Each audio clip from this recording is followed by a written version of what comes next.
Welcome back. A little past 10 after the hour, which if you watch Fox Wilmington, you know what time it is. What time is it?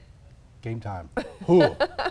It's time for Ryan PC Trimble. And what's trending? What's going on, Ryan? All right, good morning, guys, and good morning, everyone. So this video actually answered a question that I've been wanting to know for a long time, and I've heard a few other people ask it to me, too. I just touched the mic. I shouldn't do that. I'm sorry. Sorry, everyone back there. Hands off the microphone. Okay. Anyway, so what does English actually sound like to people who don't speak it? Well, this girl has the answer, so let's go ahead and... Yeah, I mean, Trevor misgendered pairing like Moan and Fair. Follow me, like a pending French at Bologna value precisely. Hello? So this is Sarah Merrier, and what she does in this video is she imitates what languages sound like without actually speaking them at all. She just speaks complete nonsense, but in a lot of different accents. And it was very cool because it showed what a language sounds like to someone who doesn't speak it. And she did it in English, American English, and she did British too, and she did French and Spanish, and it was just really interesting because, you hear a language and you can't really... I know, and I'm such a technical person. I'm wondering... So I could just do that too. Like, how is she qualified to actually say this is what? It's just could be anybody's gibberish. Come on, do it. Exactly. Right? Well, I do it. Right? Am I right? Come on, You're do right, it. but she did it in front of a webcam, and you didn't. Exactly. That's true. If you want to do it, we'll talk about it tomorrow. But no, I just am going okay, do whatever. it. But yeah, no, it was just kind of cool because it was her, sort of impression of what they sounded like. So it's certainly not a scientific study on it, but it's interesting to look at. So when I lived in Florida, we had the influx of a lot of different nationalities, and people would come through, and I used to think that, and then I just thought, well, it would sound like you listen to Spanish. I used to be able to understand it a little bit, but I didn't understand it fully. So to me, I thought, well, I guess to them it sounds the same way, just not with a Spanish accent. Yeah. It's just still just like just a bunch of different sounds. yeah. And because you could hear with that, it was like you could almost understand it, but then it was like not real. So that's like, so I just thought it was cool. Because she does speak English. Because she absolutely does actually speak English. All right, I'm sorry. I didn't mean to just totally blow your trending No, thing. it's fine. Next time I'll just make sure to run all stories by the Institute of I am the buzzkill. I am the buzzkill. All right, carry on. Go ahead. Okay, so this unfortunately isn't a super fun story, but it was trending on Twitter, so I needed to bring it up. 2 people passed away, nearly a dozen were hurt after a car hit a group of people near a bar that was hosting a concert at the South by Southwest Film Festival in Austin, Texas. This amateur video shows where the car came through, as well as some of the people who were injured.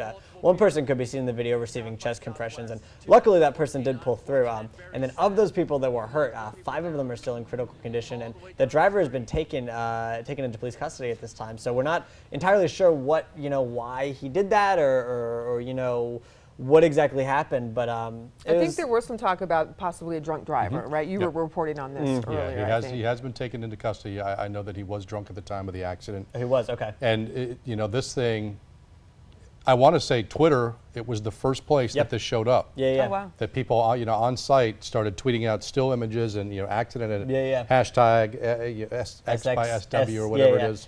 Because if you've been watching this week, we've pretty much talked about South by Southwest just about every day because there's all kinds of stuff happening down there. So Twitter was the first to report this. But there's more fun stuff happening there today. So hopefully this doesn't put a damper on the whole proceedings. Yeah, and it really kind of shows you how social media takes a huge role. Absolutely. In getting out information, pictures, and everything like that. Yeah, that's one of my favorite things about doing this segment is I've really learned how important. People kind of rag on Facebook and Twitter and stuff and say it's just for people posting selfies, which we'll get to that. But, it's also for sharing important news events. Yes.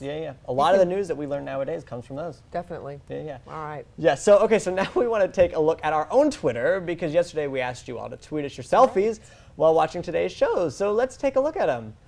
Oh, wait, no one sent anything. Awesome. Thanks, guys. No. Thank you. You're awesome. I thought we sent something. We sent them. We sent them. Where's ours? But of course, we showed it yesterday on air, so I didn't want to bring it up again. And I'm trying to get people to go on our Twitter, at Fox Wilmington. There's our old one from last week. Fox Wilmington. But at Fox Wilmington. At Fox Wilmington. It's on Twitter, you guys. There it is. See? There it is. You got to go on. You got to check us out because we post immediately all the news stories that we get in. Sometimes before they even hit air, they're on our Twitter and they are on our Facebook too. So like we were saying, if you want to keep up, you got to get connected. You know what? Maybe if you're not a Twitter fan, you can post it on Facebook too. Yeah, either one. We'll show the picture. Exactly. And so keep them coming because we would love to see them.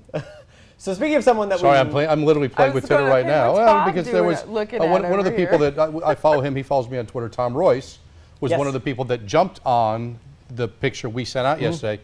He didn't retweet it, but he commented, "What a crew with a photo bomb." So I know people are watching and they do see us on Twitter, but they just didn't retweet it. Okay. So thank you, Tom. So we appreciate you, Tom. Yes, we appreciate you very much. And if you're out there, don't be secretive about it. You know, come out of the Fox closet and let us know you're watching. So there's no really good transition I can make there to Colin. But Colin, how's the weather? It's cold. Gross. And windy. Tweet that. Tweet Colin's forecast. I will. I have my phone with me. No, I don't. I have the other thing in my pocket. Never mind. Nobody retweeted our selfie from yesterday either. What did you just say? Just move on. What just happened? I'm not sure. All right. I'm going to move on. Is that the wind chill we're looking at? That's the wind so speeds. cold. Kim said to Wow, move on, that's so cold. I'm moving on. You can have the radar in your Carefully. pocket 24/7. Yeah. It's on your phone. Yep. What's happening? All right, so winds out of the northwest at about 15 to 20 miles per hour. Kim said go, so I'm going. So don't try to stop me. With a wind chill factor down at about 37 degrees right now. You'll notice that there are some calmer conditions that will be expected late tonight. That's going to help to cool us down even more. Hour by hour feels like conditions down into the 30s right now. We'll see our high temperature today getting back up into the 40s, but it'll feel like we're in the 30s. Finally tomorrow we'll have a little bit of relief as we head throughout the afternoon today. High temperature 49 degrees, 59 degrees for your Friday, 68 degrees for Saturday, a 20% chance of precipitation. Overnight low temperatures go from the 20s to the 40s to the 50s into St. Patrick's Day with a pretty good Irish looking forecast with highs only in the 50s and a 50% chance for some showers. Will go into the middle of next week with highs in the 60s. Fishing game forecast for today showing the best time to get out and try some fishing coming up at about noon.